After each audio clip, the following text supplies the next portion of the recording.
Assalamualaikum warahmatullahi wabarakatuh.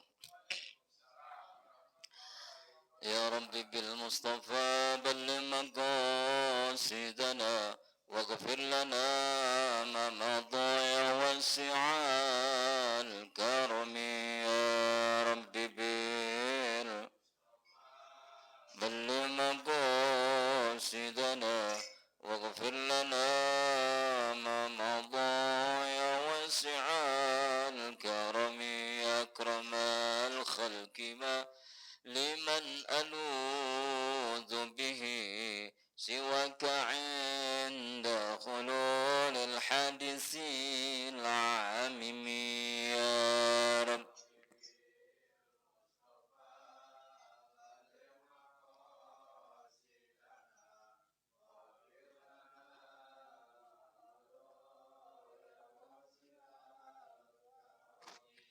والحبيب الذي ترجى شفاعته لكل هول من الأهوال مقتحم.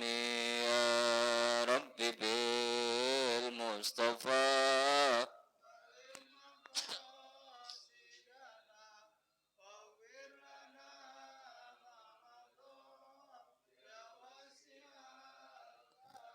مولاي صل وسلم دائما أبدا على حبيبك خير خلق كلهم.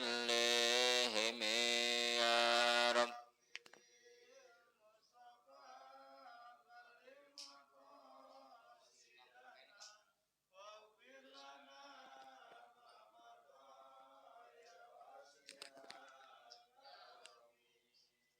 مولاي صل وسلم دائما أبدا على حبيبك خير خلق كلهم. يا رب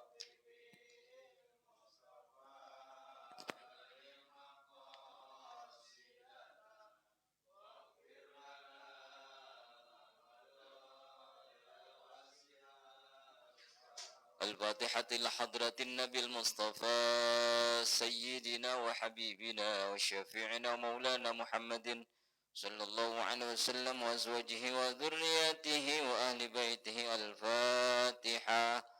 أعوذ بالله من الشيطان الرجيم. بسم الله الرحمن الرحيم. الحمد لله رب العالمين الرحمن الرحيم مالك يوم الدين. إياك نعبد وإياك نستعين اهدنا الصراط المستقيم صراط الذين أنعمت عليهم غير المغضوب عليهم ولا الضالين آمين.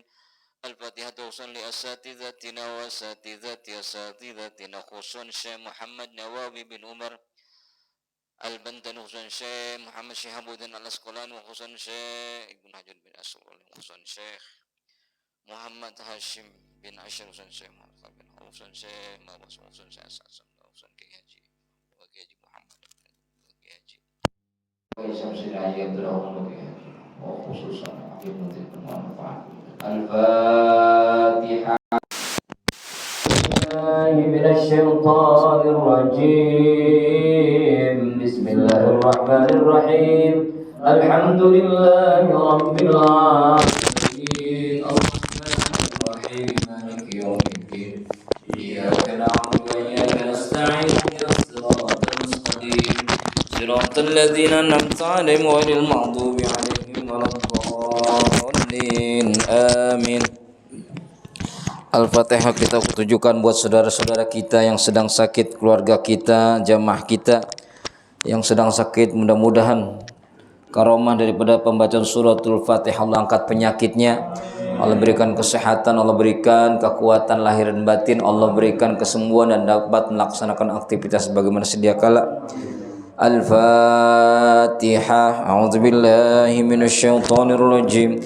Bismillahirrahmanirrahim. Alhamdulillahi rabbil alamin arrahmanir rahim maliki yaumiddin. إياك نعبد وإياك نستعين اهدنا الصراط المستقيم صراط الذين أنعمت عليهم غير المغضوب عليهم ولا الضالين آمين. Alhamdulillah. Alhamdulillahilladzi ja'ala al-ilma arfa'as sifatil kamaliyah. Wa asyhadu an la ilaha illallah wahdahu la syarika lah. Alladzi khassa man syaa min ibadihi bil ma'athiril hikamiyah. Wa asyhadu anna Muhammadan 'abduhu wa rasuluhu alladzi khassahu Allah ta'ala bi jami'i kamalatil 'ubudiyyah. Wa sallallahu ala sayyidina wa habibina wa syafi'ina maulana Muhammadin alladzi malallahu ta'ala qalbahu sallallahu alaihi wasallam min jalalil ala jalla wa ala. Amma ba'd, fa ya ibadallah usikum wa nafsi bi taqwallah faqad fazal muttaqun. Ma'asyiral muslimin wa zumratas salihin rahimakumullah. Yang saya hormati pengurus DKM Musalla Asy-Syari'ah, wabil khusus Ketua DKM Bapak Eko Novianto, bapak-bapak, saudara-saudara sekalian, ibu-ibu yang hadir, yang mudah-mudahan bapak ibu semua yang hadir di tempat yang penuh barokah ini, Allah jadikan termasuk hamba-hamba Allah yang dicatat menjadi hamba yang mendapatkan keberkahan, berkah hidup di dunia, berkah daripada segala usahanya, berkah daripada rizki yang didapatnya, berkah daripada keluarganya dan anak-anaknya jadi anak yang saleh dan salehah. Alhamdulillah kita semua pada sehat sehingga kita bisa hadir di tempat yang penuh kemuliaan ini, dan tentunya ini merupakan anugerah yang Allah kasih buat kita semua.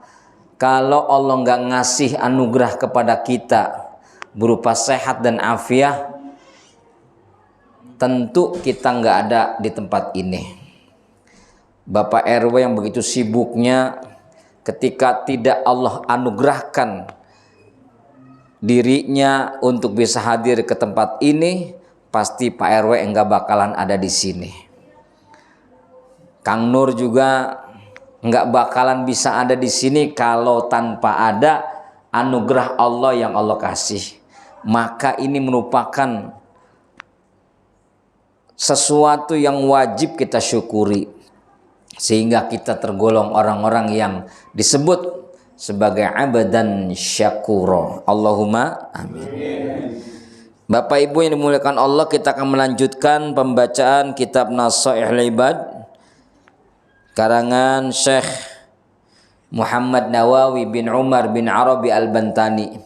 Sekarang memasuki makalah yang ke-31 bab keempat, bab rubai al-maqalah al-hadiyah wassalasun. Qala al-musannifu rahimahullahu ta'ala wa nafa'ana bihi fi ulumihi fid dharaini amin. Wal maqalatul hadiyatu wassalasuna, dan adapun makalah yang ke-31 an Hatimi al-Asam, dari Syekh Hatim al-Asam. Ini udah diceritain ya, Syekh Hatim al-Asam ini kemarin udah diceritain ya, beliau itu dibilang al-Asam itu apa ya? Masih ingat nggak Pak? Ingat nggak? Ulama yang dianggapnya apa? Hah? Yang lupa ya? Ah, iya. Iya, kalau jadwal bola mudah apal. Yang telinganya apa itu? Telinganya dianggap budak gara-gara denger kentutnya seorang wanita yang dia pura-pura nggak denger. Saking apa? Saking beliau itu kepengen wanita itu nggak jadi malu. Ya, ini Masya Allah itu adab ulama begitu Pak. Ya, kalau bapak-bapak kadang-kadang mendengar kentut biniknya itu sering nggak Pak? Pak, bapak-bapak yang hadir di sini sering nggak dengar kentut bininya? Ya, pret aja. Ketika istri kita kentut, di depan kita, itu istri malu nggak? Malu ya. Ibu-ibu malu nggak bu kentut depan bini? Emang orang tahu malu. Udah kadang-kadang disengaja bininya lewat berobot aja. Ya. Itu saking apanya? Saking suaminya itu sayang sama istrinya, pura-pura nggak denger tuh laki. Papa denger nggak tadi mama kentut? Enggak. Padahal mah denger ya, itu saking sayangnya, saking bininya itu biar nggak malu di hadapan suaminya ya. Makalah yang ke-31 ini makalah yang bersumber dari dauhnya Syekh Hatim Al-Asam rahimallahu taala annahu qala, bahwa sesungguhnya beliau itu berkata, arba'atu asya'a la ya'rifu qadraha illa arba'atun. Arba'atu asya'a, ada 4 perkara, la ya'rifu, yang tidak bisa 4 perkara itu bisa diketahui, qadraha, kadarnya, nilainya, ya, illa arba'atun, kecuali oleh 4 orang. Jadi 4 perkara itu nggak ada yang bisa tahu kalau tidak ada 4 perkara atau 4 orang yang mengetahuinya. Minal ajnasi, daripada jenis-jenisnya. Fa inna syai'a, karena sesungguhnya sesuatu perkara tersebut, innama yu'rafu, bahwa sesungguhnya bisa diketahui, bididdihi, dengan lawannya. Yang pertama, asyababu la ya'rifu qadrahu illa syuyukhu. Yang pertama, sifat kepemudaan yang la ya'rifu, tidak bisa mengetahuinya, qadrahu, kadarnya atau nilainya, illa syuyukhu, kecuali tua, kecuali sifat tua atau orang itu menjadi tua. Ai ahlul haromi, maksudnya adalah ahlul haromi, orang yang sudah tua atau pikun. Itu yang pertama. Wal afiyatu, dan adapun yang kedua, sifat afiyah atau selamat. Ai difa'ul makruhi, yakni tertolaknya dari al makruhi, hal-hal yang tidak disukai. Wal afiyah, sifat keselamatan atau kesehatan, la ya'rifu, tidak bisa diketahui, qadroha, nilainya, illa ahlul bala'i, kecuali orang yang tertimpa bala. Qala al-Ghazali, telah berkata sopo al-Ghazaliyu, Imam Ghazali, badal hadhil jumlati, sebagai pengganti daripada kalimat ini, kalimat yang kedua ini, la ya'rifu qadral ghina, tidak ada yang bisa mengetahui qadral ghina'i, nilainya kekayaan atau kadar kekayaan, illa ahlul fakri, kecuali orang yang fakir. Yang ketiga, wasehatu, yang ketiga adalah sehat. La ya'rifu qadroha, tidaklah mengetahui seseorang qadroha, kadar kesehatan itu, illal mardo, kecuali orang yang sakit. Jam'u maridin, al mardo itu jamaknya lafadz marid. Ai illa ahlus sakomi, kecuali maksudnya adalah orang yang sakit. Sakom itu sakit. Wal hayatu, yang keempat adalah hidup. La ya'rifu, rasa hidup atau sifat hidup itu tidak bisa diketahui, qadroha, nilai kehidupan tersebut, ilal mauta, maksudnya illal mauta, kecuali orang yang mati, orang yang mati. Qala syairu, berkata syair, penyair. Siapa penyair itu? Abu Nuwasin, Abu Nuwas.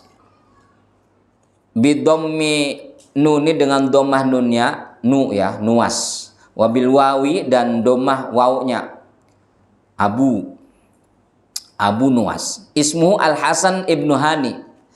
Nama Abu Nawas ini dikenal kita kan Abu Nawas ya. Tapi kalau yang masyhur itu Abu Nuwas. Nama beliau itu namanya Hasan ibn Hani. Hasan ibn Hani. Wasababu talqibihi, sebab beliau itu dikasih gelar bi Abi Nuwasin dengan Abi Nuwas, annahu bahwa sesungguhnya Abu Nuwas itu kana lahu adalah beliau itu punya zu'abatani, dua kuncir,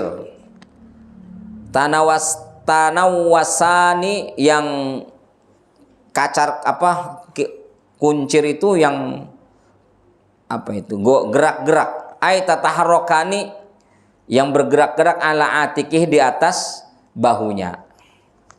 Dah. Nah, ini saya akan terjemahkan.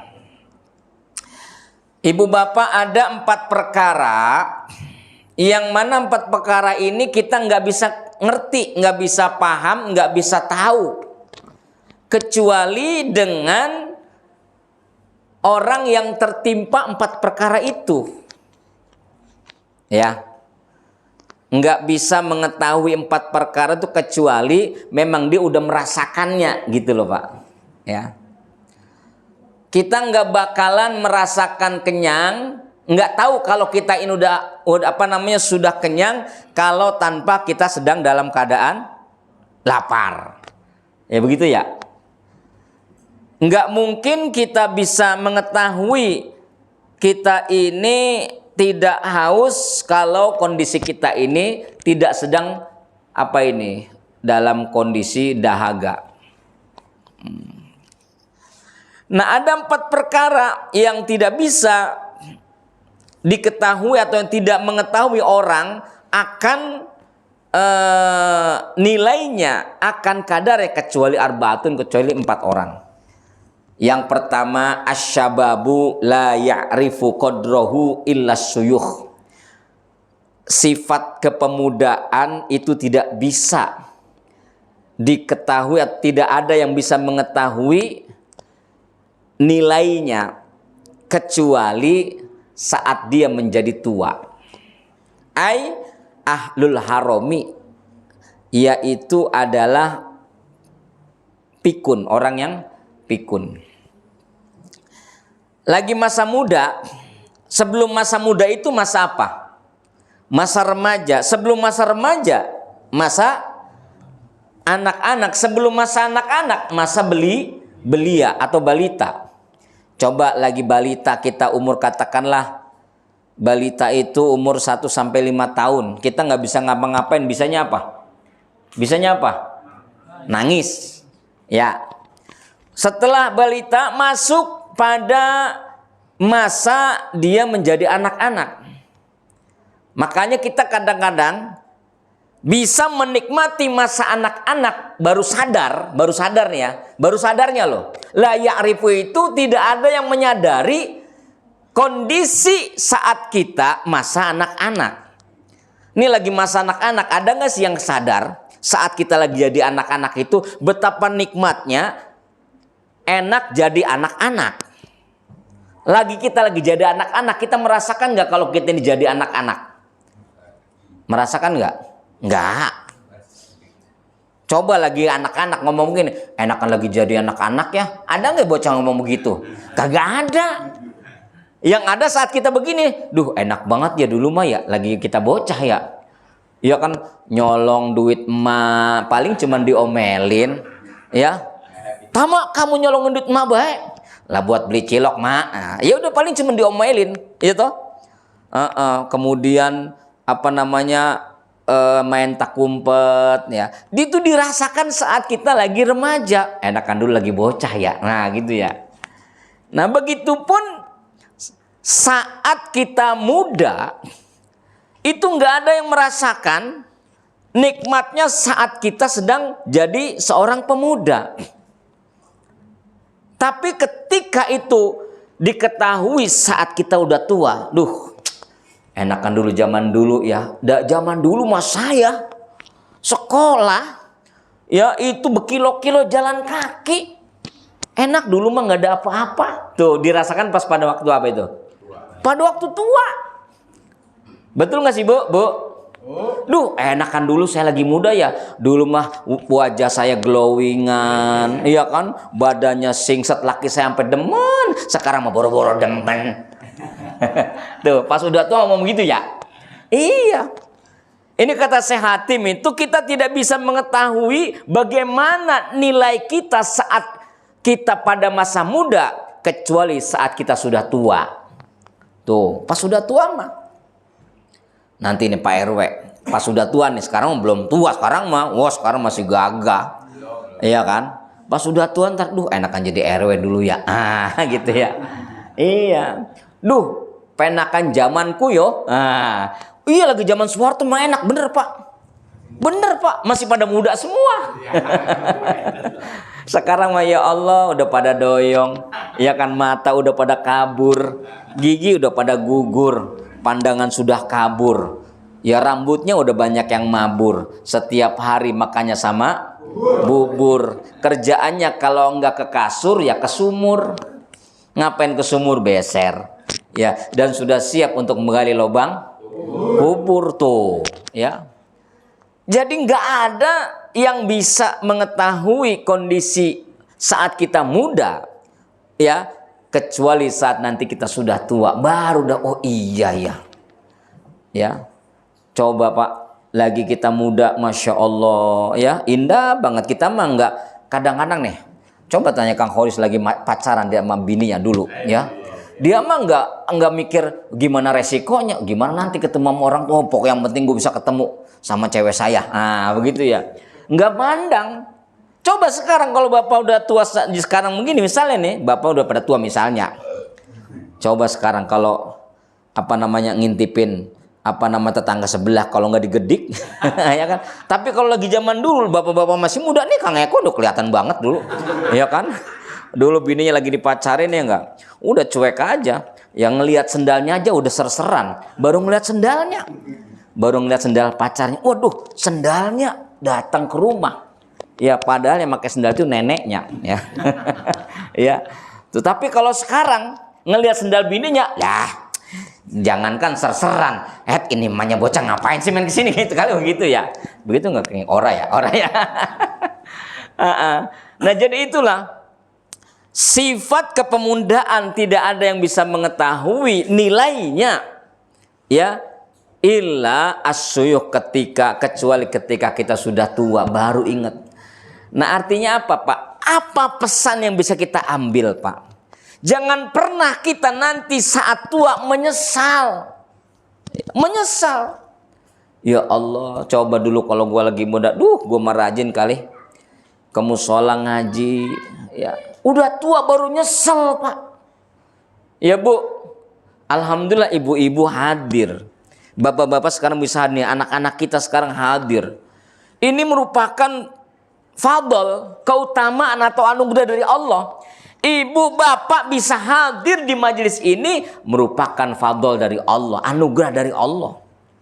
Coba kalau ibu bapak ya dikasih sama Allah, nauzubillah, nggak bisa jalan, stroke, gempor, pengkang kakinya, nggak bisa jalan ke musola, nggak bisa ngaji, ya Allah, baru yang ada penyesalan, ya.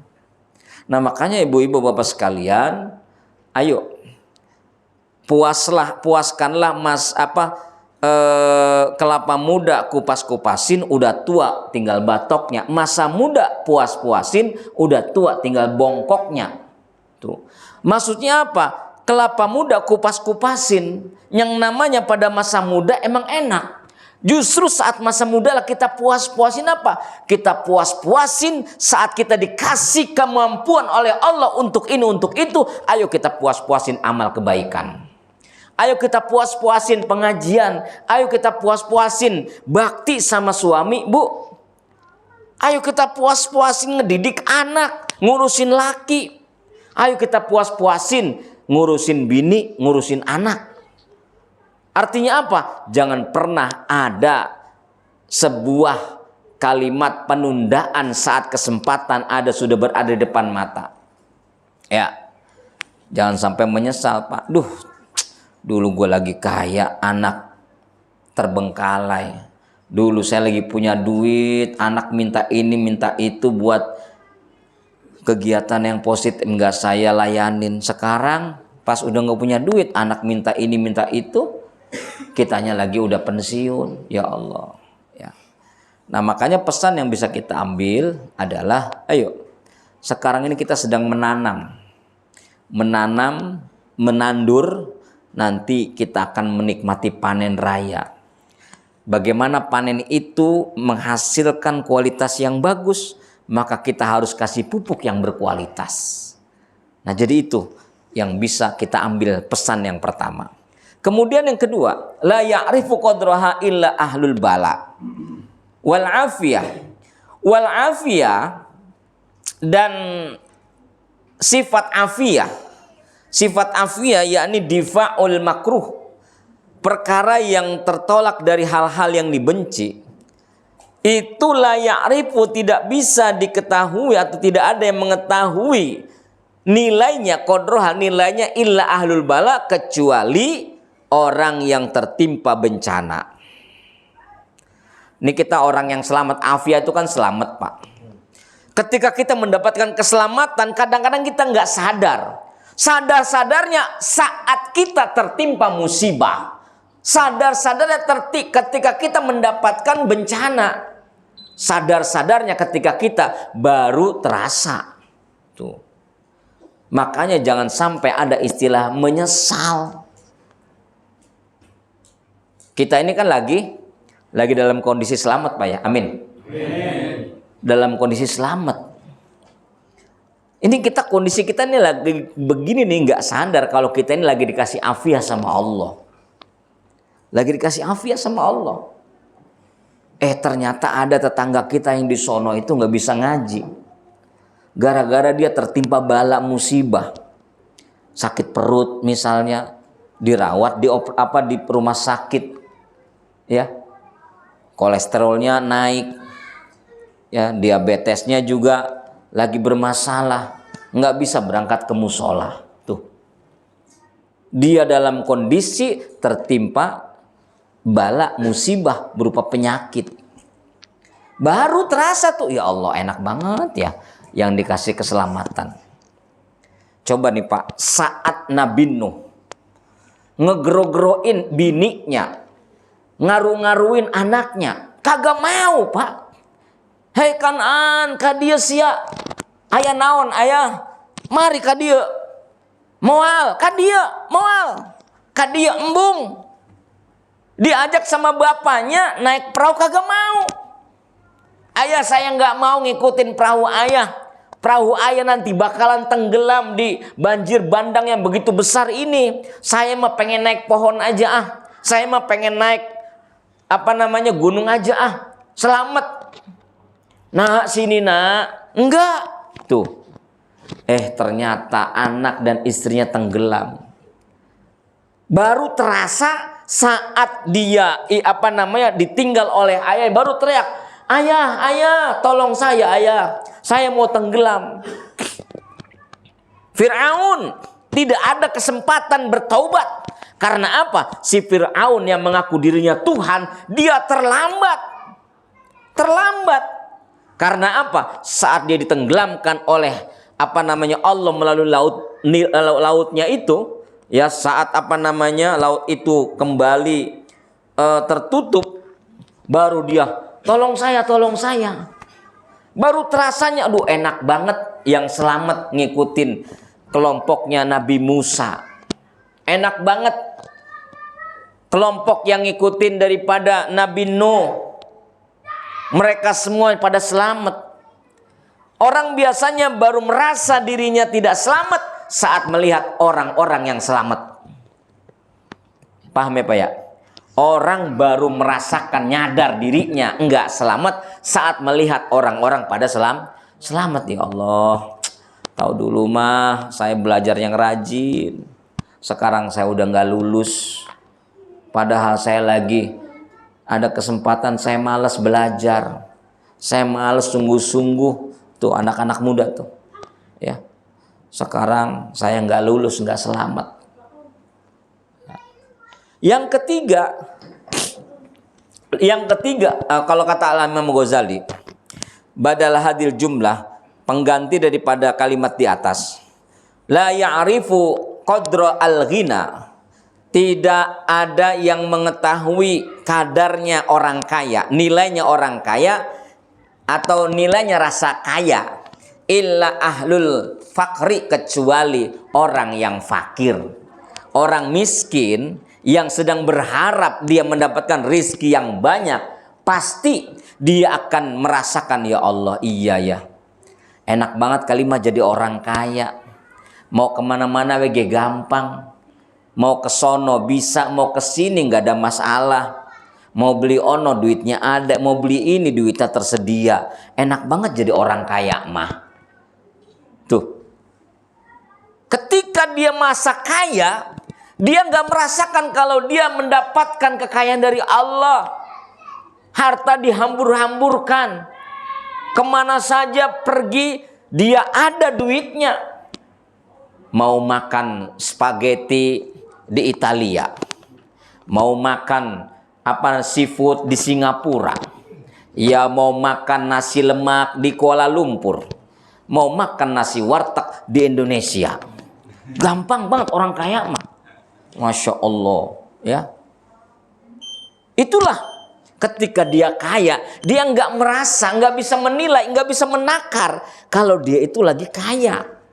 Tapi pas saat dia jadi miskin, baru ya Allah, iya ya, dulu mah enak lagi gua kaya ya.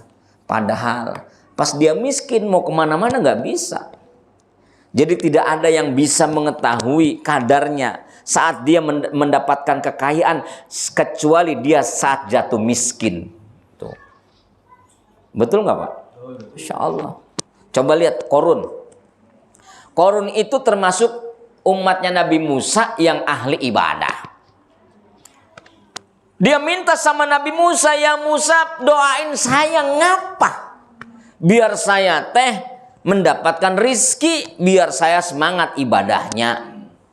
Kata Nabi Musa, ente kalau jadi orang kaya nggak bakalan kuat. Ujiannya Masya Allah. Ya Allah, iya ya. Tapi dia maksa. Akhirnya mendapatkan kepercayaan dari Nabi Musa, dia menjadi pemegang kunci keuangan negara. Jadi orang kaya Pak. Sesekali diminta ngasih, sesekali diminta ngasih.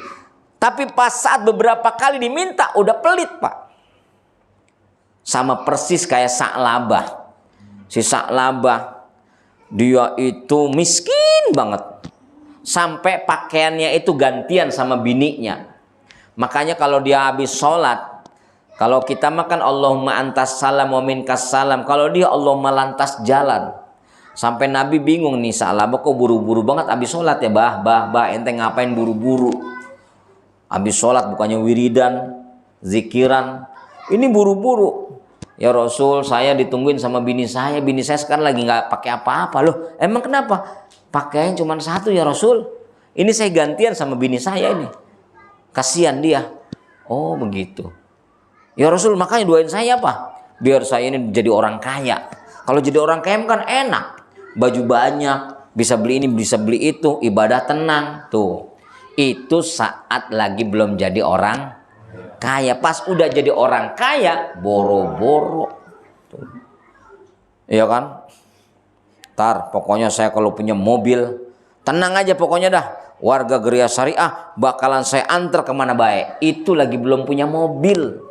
Saat udah punya mobil, boro-boro. Tetangga sakit pengen ke rumah sakit. Sampai Pak RW turun tangan minjem mobil, sampai nyembah-nyembah kagak dapat juga. Ya Allah. Bukan orang sini, bukan orang sini mau.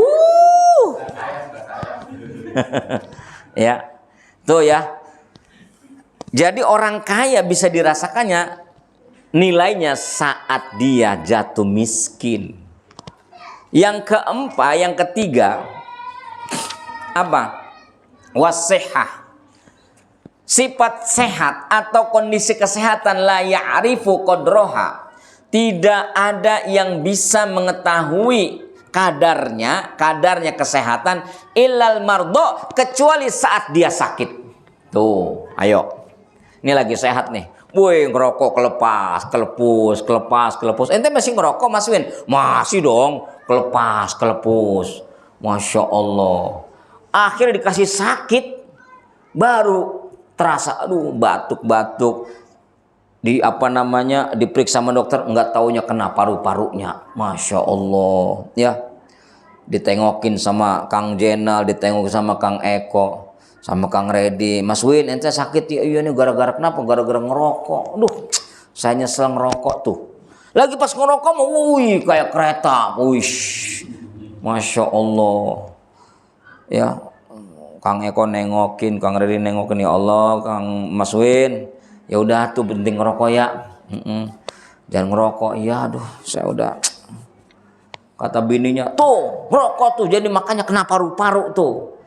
Iya, Kang Eko nyeletuk, iya Mas tuh makanya ente jangan ngerokok. Akhirnya gara-gara ente ngerokok kena paru-paru tuh. Saya nih ngerokok masih. Iya, kalau ngerokok orang masih kali cuma sakitnya cuma satu paru-paru. Kalau nggak ngerokok malah rupa-rupa. Ya, Masya Allah. Pas saat sakit baru terasa, duh iya ya. Dulu gua lagi sehat, nggak bisa begini, nggak bisa. Pas sekarang lagi sakit, mau ke sono ke sini nggak bisa, orang lagi sakit, ya. Nah, makanya betapa besarnya nikmat Allah berupa kesehatan. Yang keempat itu adalah wal hayatu la ya'rifu qadroha illal mauta. Sifat kehidupan itu tidak ada yang mengetahui kadarnya kehidupan kecuali saat dia kematian. Tuh, lagi hidup kita ini nggak sedikit pun menempatkan waktu untuk mendekatkan diri kepada Allah. Pas mau mati baru ingat, ya Allah, saya pengen mati sekarang. Di depan sudah ada malaikat Israel, saya belum ini belum itu, ya Allah, panjangkanlah umur saya, ya Allah. Nggak bisa, Pak. Kalau sudah ajal menjemput, nggak bisa. Ada sesuatu yang bisa menghalang-halanginya. Bila Israel datang memanggil, jasad terbujur di pembaringan, seluruh tubuh akan menggigil sekujur badan dan kedinginan. Janganlah mau disanjung-sanjung, engkau digelar manusia agung. Digelar manusia agung, profesor, doktor, kiai, haji, mas, pokoknya gelarnya bererot. Tersanjung. Orang yang biasa tersanjung nanti bakalan mendapatkan akibatnya. Ya. Maka saat hidup kita ini nggak ngerasa kita ini lagi hidup. Pas mati, ya Allah, saya nyesel banget. Duitnya banyak, pelit untuk bersedekah. Pelit banget. Pas ketika dia mau mati, ya Allah, please tolong. Sejam aja saya tunda, ya Allah, saya bakalan pengen bersedekah 1 miliar, 2 miliar. Nggak bisa, Pak. Nggak bisa. Idza jaa ajalhum la yastakhiruna sa'atan wa la yastaqdimun. Kalau ajal sudah menjemput, nggak bisa ada toleransi. Mau minta dipanjang-panjangin atau mau minta dimaju-majuin, nggak bisa, Pak. Makanya jangan sampai ada penyesalan. Ya, nih kita nih, mumpung guru-guru kita masih pada sehat, mumpung guru-guru kita masih pada hidup, ayo sering-seringlah memanfaatkan masa hidup kita ini untuk apa? berkhidmat kepada guru, ngaji sama guru. Tapi kalau guru-guru kita udah pada dipanggil semuanya, baru dah tuh. Nih orang tua kita yang masih ada, yang masih hidup, ayo kita berbakti, khidmat sama orang tua. Jangan sampai kita menyesal nanti pas kita orang tua masih ada, sedikit pun kita nggak ada bakti sama orang tua. Nengok orang tua kagak, ngirim sama orang tua bulanan kagak, japri kagak, WA kagak. Ya Allah, orang tua disia-siakan. Pas giliran orang tuanya dipanggil sama Allah, pas guru-gurunya dipanggil sama Allah, baru datu nyahok semua. Kalau sudah tiada, baru terasa bahwa kehadirannya sungguh berharga. Ya Allah, orang tua saat hadir di tengah-tengah kita, sedikit pun kita tidak ada rasa bakti kepada orang tua. Jangan sampai penyesalan akan hadir di tengah kehidupan kita gara-gara kita nggak punya bakti sama orang tua. Ya. Ku tahu rumus dunia semua akan binasa, tetapi ku mohon tangguhkanlah. Di ustadz di musola nyanyi, gue lagi nerangin lagu Roma. Itu lagu Roma pas banget itu. Penyesalan itu judulnya ya. Ya Allah, nyesel kita Pak. Orang tua yang sekarang masih ada, ayo Pak. Apalagi orang tua kita sudah lemah, ya Allah, jangan dijauhin Pak. Jangan dianggap sebagai beban. Ini orang tua kapan sih pulangnya? Ngeribedin baik, ya Allah, na'udzubillah min zalik. Jangan sampai Pak. Ya. Nah maka masa hidup kita ini, baik kondisi kita maupun orang tua kita yang masih ada, ayo jangan sampai kehilangan momentum kita untuk berbakti kepada Allah, berbakti kepada orang tua. Mudah-mudahan ada manfaatnya. Subhanakallahumma bihamdika asyhadu an la ilaha illa anta astaghfiruka wa atubu ilaik. Jadi ada 4 perkara yang diketahui hanya orang-orang yang bisa merasakan pada kondisinya. Ya, yang pertama adalah masa muda itu hanya bisa dirasakan nilainya saat kita sudah tua, udah pikun. Kemudian masa selamat, masa afiah, kita bisa rasakan saat kita itu dalam kondisi apa itu? Tidak selamat. Ya. Masa sehat kita baru kita rasakan saat kita dalam kondisi sakit. Dan masa hidup kita ini baru kita rasakan penyesalannya saat kita datang kematian. Maka ayo, wal asri, demi masa. Sesungguhnya manusia itu dalam kondisi rugi, kecuali orang yang beriman dan beramal soleh, yang bisa mengisi waktu dengan sebaik-baiknya. Mudah-mudahan ada manfaatnya. Subhanakallahumma bihamdika asyhadu an la ilaha illa anta astaghfiruka wa atubu ilaik. Mohon maaf, wallahul muwaffiq ila aqwamit thoriq. Assalamualaikum warahmatullahi wabarakatuh. Waalaikumsalam warahmatullahi wabarakatuh.